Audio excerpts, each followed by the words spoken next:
Tenemos primeramente que partir no de los textos mismos, sino de la tradición oral sobre Yahushua, que claramente se refleja en estos textos.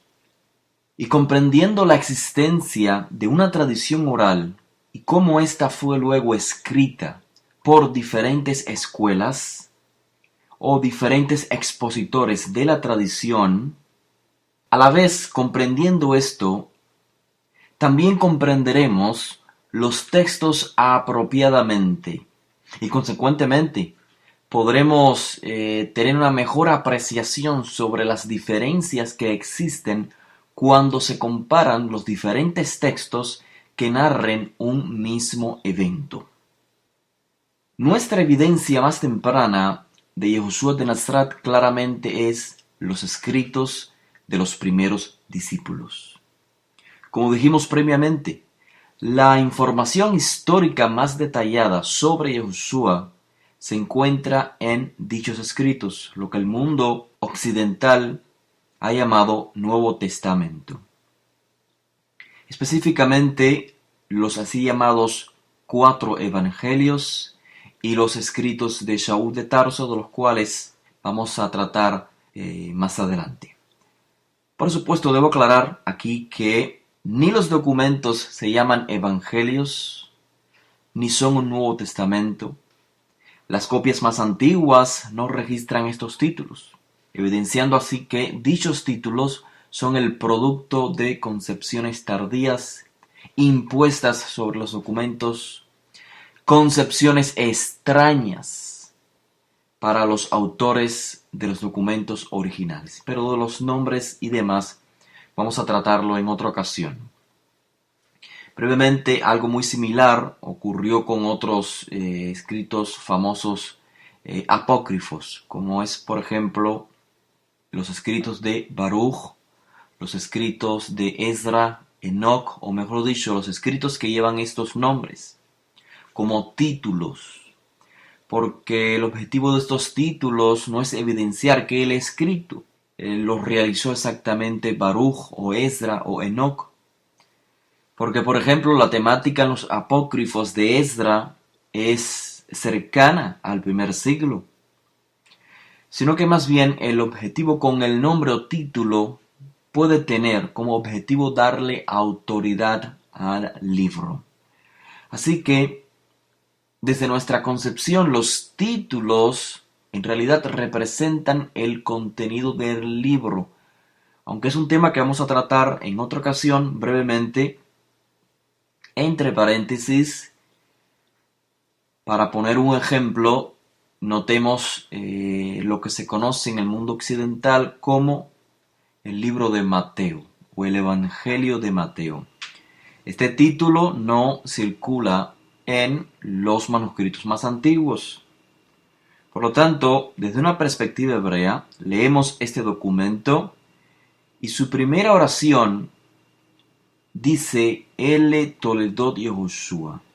Muy claro, o se hace muy obvio para el lector judío que Toledot Yehoshua es no solamente los términos con que inicia un libro, sino que de hecho forman el título del libro. De manera similar ocurre con el libro popularmente llamado Evangelio de Marcos. Lo mismo ocurre. Las primeras palabras que componen este documento en realidad son o forman el título del libro, Tehilat Besorat Yehoshua, el inicio de la enseñanza o la divulgación o las buenas nuevas de Yehoshua. Pero como dije, son simples ejemplos. En otra ocasión vamos a tratar la temática de manera un poco más detallada. Ahora bien, es sumamente importante comprender que leer los escritos de los primeros discípulos no significa leer directamente a Yahushua, aunque en los escritos encontremos que sus autores digan, Yahushua dijo esto y aquello. En realidad, al Yahushua, tal y como lo recordaron sus primeros discípulos, es lo que estamos leyendo. ¿Por qué? Porque simplemente no tenemos nada escrito por Yahushua de Nazaret.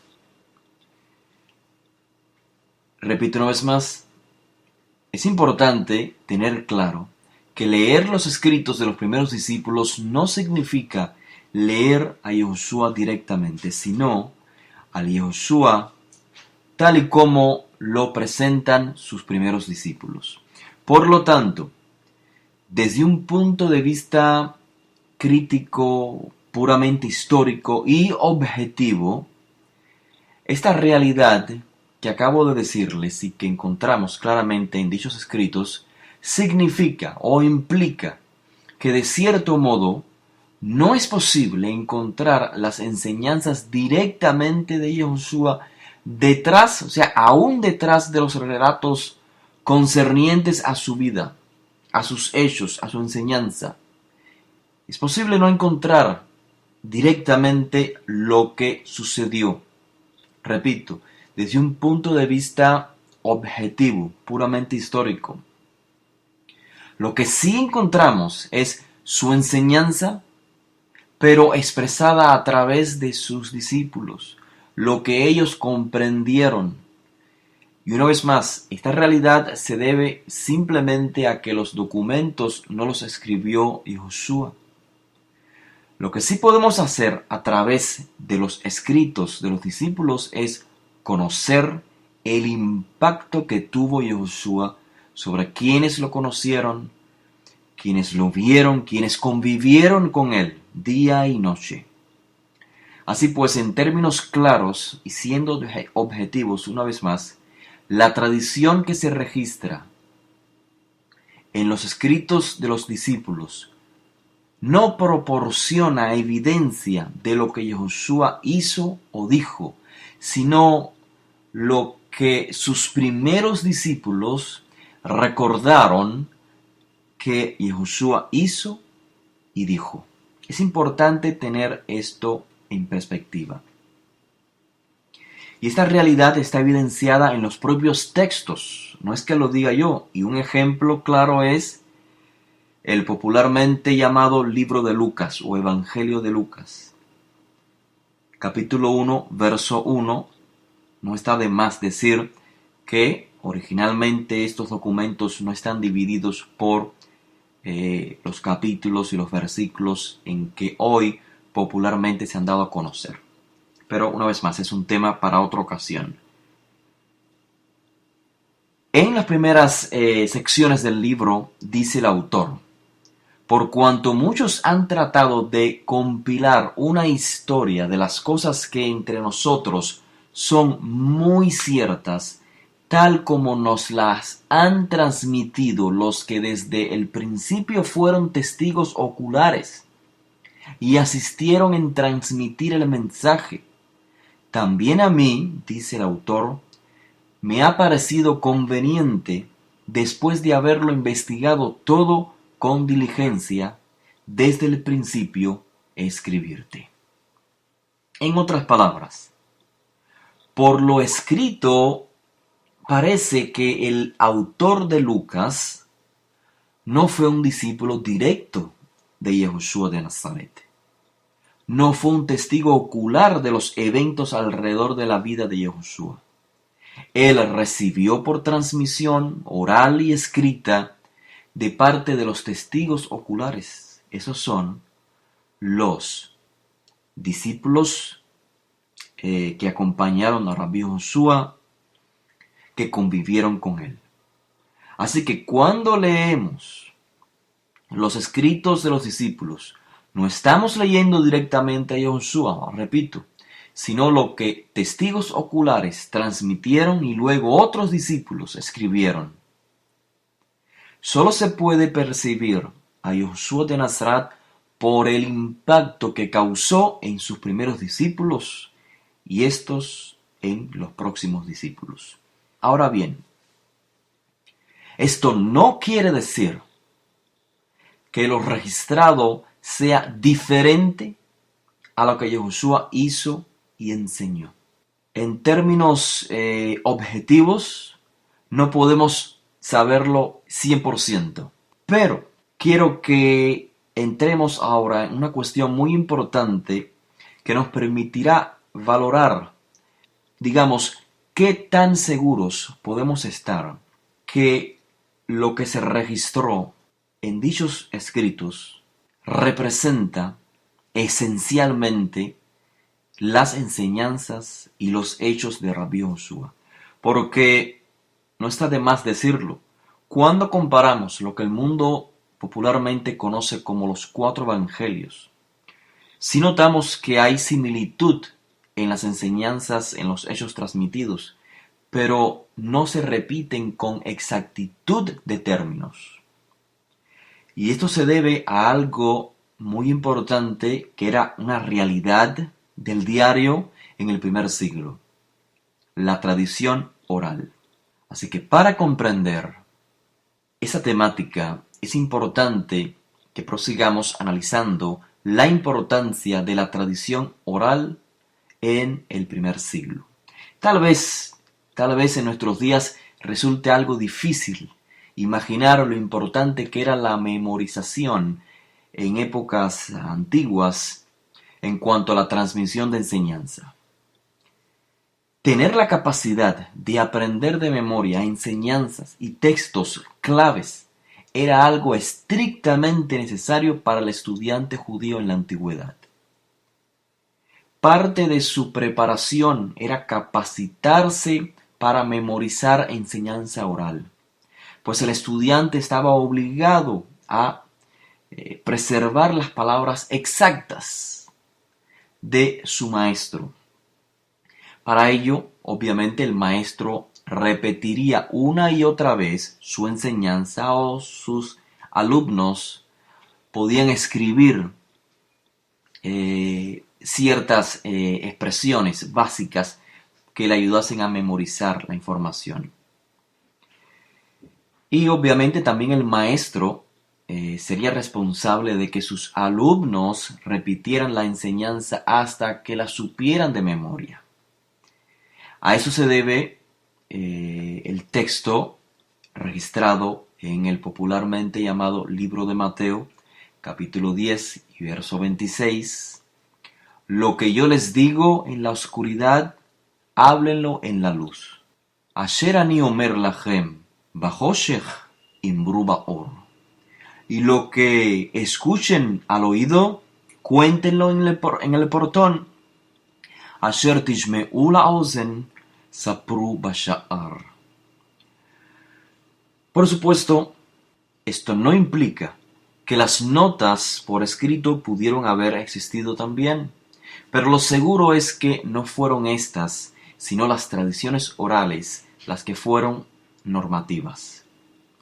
Y esta era precisamente la práctica a la que Yahushua y sus primeros discípulos, incluyendo a Shaul de Tarso, estaban acostumbrados.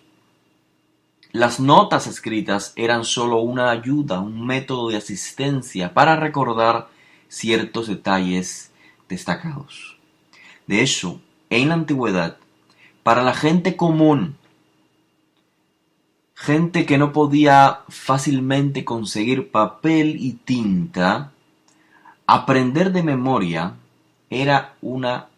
quizás era la única forma de conservar información precisa.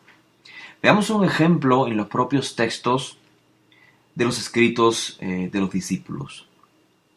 Se registró que uno de los discípulos de Rabbi Joshua le pidió: Señor, enséñanos a orar como Yohanan enseñó a sus discípulos. Adonenu, lamdenu leitpalel como Yohanan limed et talmidav. El texto registra que Rabbi Joshua expuso un seder tefilá, un orden para realizar la tefilá, el ejercicio de la oración. Lo que está sucediendo acá en el texto es una transmisión oral de una enseñanza originada por Yohanan Hamadvil, Juan el Inmersor. Dado que Yehoshua se unió al movimiento de Yohanan, entonces sabría el Seder Tfilá de Yohanan, o sea, el orden, el modo de hacer Tfilá que había transmitido Yohanan a sus discípulos, entre los cuales figuraba Rabbi Yehoshua.